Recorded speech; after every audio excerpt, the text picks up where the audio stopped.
Hello everyone. सो हमारी previous video जो थी that was not complete about the commercial bank.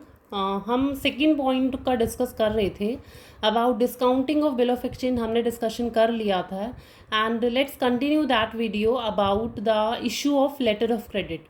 So here we are to discuss about the letter of credit. Bank हमें letter of credit की भी facility देता है। क्या facility देता है, कैसा होता है लेटर ऑफ क्रेडिट? सी, हम ये वाली टर्म भी डिटेल में पढ़ेंगे when we came on the chapter chapter number 10th means international business. ठीक है, तो उसके बारे में हम वहाँ डिटेल में पढ़ेंगे, बट फिर भी मैं आपको लेटर ऑफ क्रेडिट थोड़ा सा बता देती हूँ। This term is use in the case of import and export. ठीक है, हम जब इम्पोर्ट और एक्सपोर्ट करते हैं तो लेटर ऑफ क्रेडिट हमारी टर्म जनरली यूज़ होती है।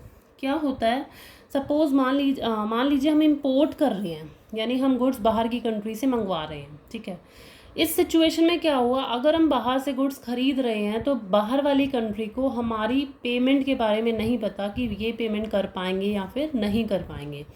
सो जस्ट टू मेक श्योर कि वो पेमेंट करेंगे या नहीं करेंगे, हम क्या करते हैं, लेटर ऑफ क्रेडिट बैंक से मांगते हैं। बैंक हमें लेटर ऑफ क्रेडिट बना के देता है। लेटर ऑफ क्रेडिट हम जा करके उसको दे देते हैं, तो उसको इस सेफ्टी हो जाती है कि मान लीजिए मेरी साइड से कोई पेमेंट नहीं गई तो बैंक हमारे बिहाफ पे लेटर ऑफ क्रेडिट पेमेंट कर देगा। So this is a benefit of letter of credit.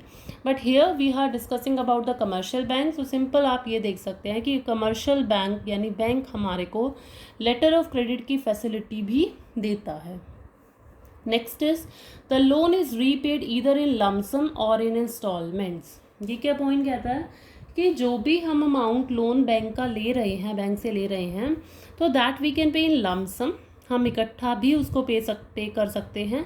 And bank also provide the facility of paying amount in instalments. Bank हमें इंस्टॉलमेंट में भी पे करने का बोलता है कि अगर आपके पास पैसा नहीं है तो हाँ जी, हम आपकी 20 इंस्टॉलमेंट बना देते हैं, तो you can pay in easy instalment also.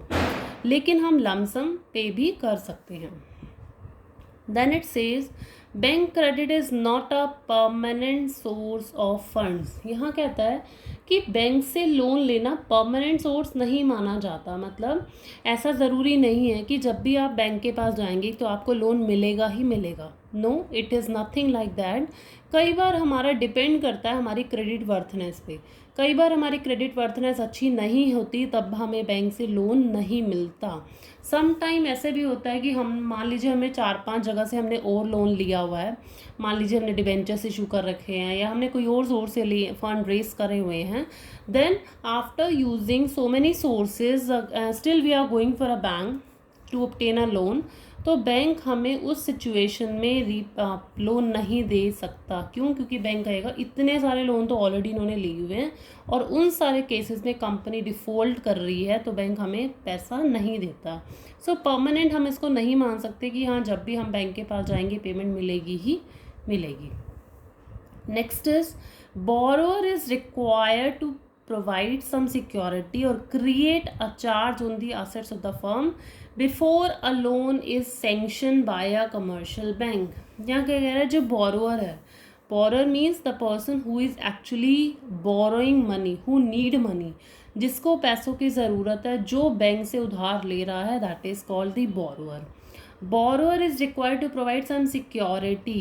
मतलब if we want, suppose I am a borrower and I want to borrow some loan from the bank, then what I have to do, I have to give some security, I have to as a collateral, मुझे कोई भी asset गिरवी रखनी पड़ेगी और create a charge on the asset of the firm before a loan is sanction by a commercial bank.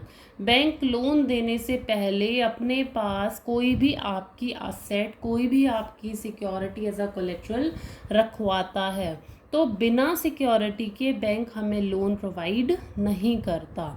So these are the points, these are the just the introduction of the commercial bank। ये points आपको एक commercial bank का introduction दे रहे थे। So in this video now we have finally completed about the commercial bank, its introduction only। In an upcoming video we will be discussing about its advantages, about its merits। So stay tuned, thank you so much।